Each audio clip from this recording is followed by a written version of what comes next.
conçoivent les automobiles d'aujourd'hui. La semaine dernière, nous vous avons détaillé un an de design. Aujourd'hui, ce sont aux tests de fiabilité que vous allez assister et parfois même comme si vous y étiez. Manu van der Bremt.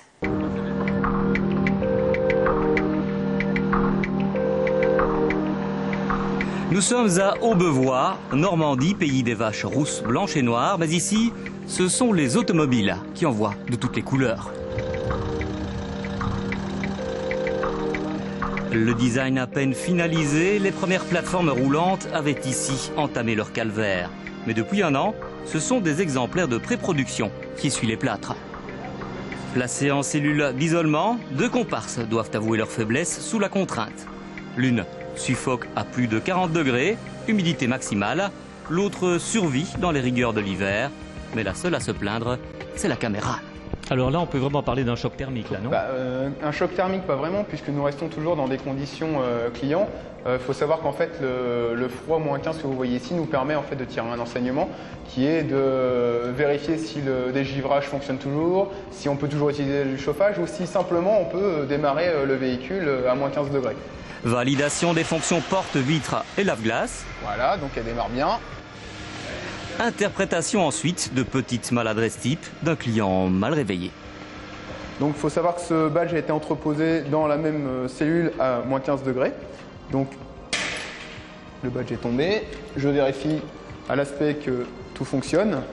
Ouverture des portes, fermeture des portes. En fait, ça fonctionne très très bien. Donc là, on peut effectivement mettre une croix.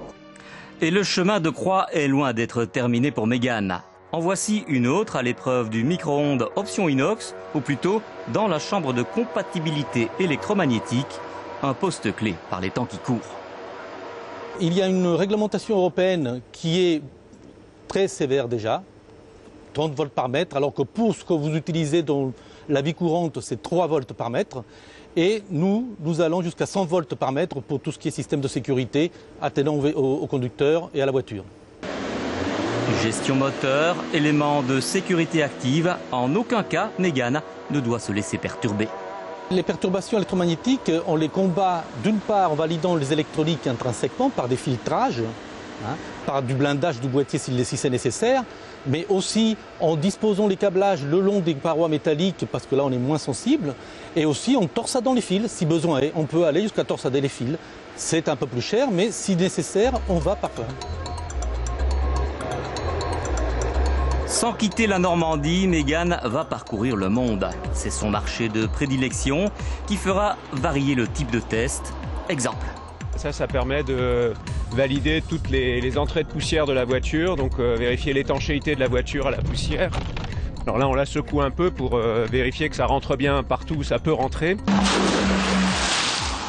Inlassablement, 24 heures sur 24 et 7 jours sur 7, l'auto va suivre une voie toute tracée. Un roulage CPVAL classique, c'est-à-dire 20 000 km d'endurance sévérisée, ça représente 6 à 7 semaines de roulage à plein temps. Au total, sur le programme Mégane 3, nous allons valider 78 voitures avant l'accord de commercialisation. Donc 78 voitures qui vont faire à peu près 2 millions de kilomètres sévérisés, ce qui représente à peu près 6 millions de kilométrages en usage client. Épreuve de la tôle ondulée ou encore de la bande sonore.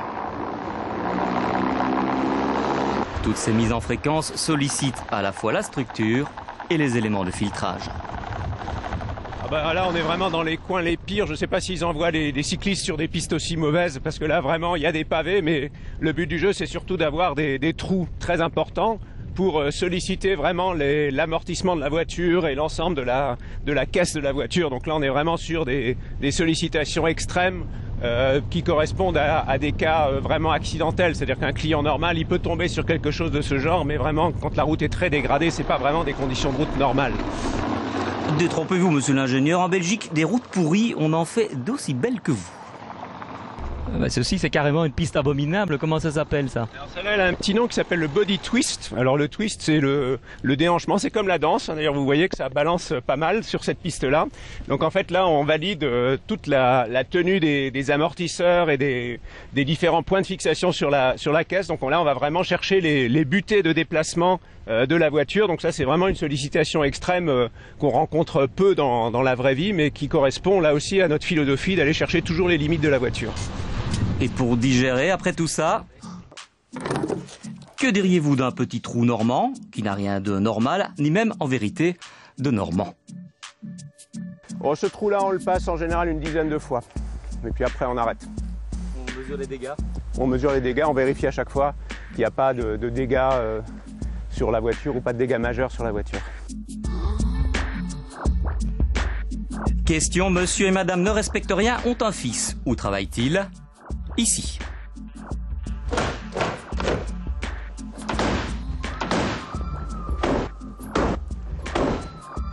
Car ici, 95 facteurs d'usage potentiellement détériorants sont analysés.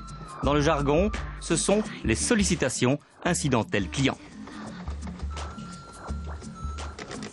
Très rapidement, en butée. Donc là, on fait le test de la colonne de direction. Il y a toujours des gens qui sont très nerveux et qui font assez rapidement. On rebloque et on vérifie que toutes les fixations sont bonnes, que le cirage est bon. Il y a des gens qui se soulèvent à l'aide du volant. Et ça fait un effort très très important. Donc José va nous faire la démonstration. On voit bien la légère déformation de l'ensemble et tout reprend sa place.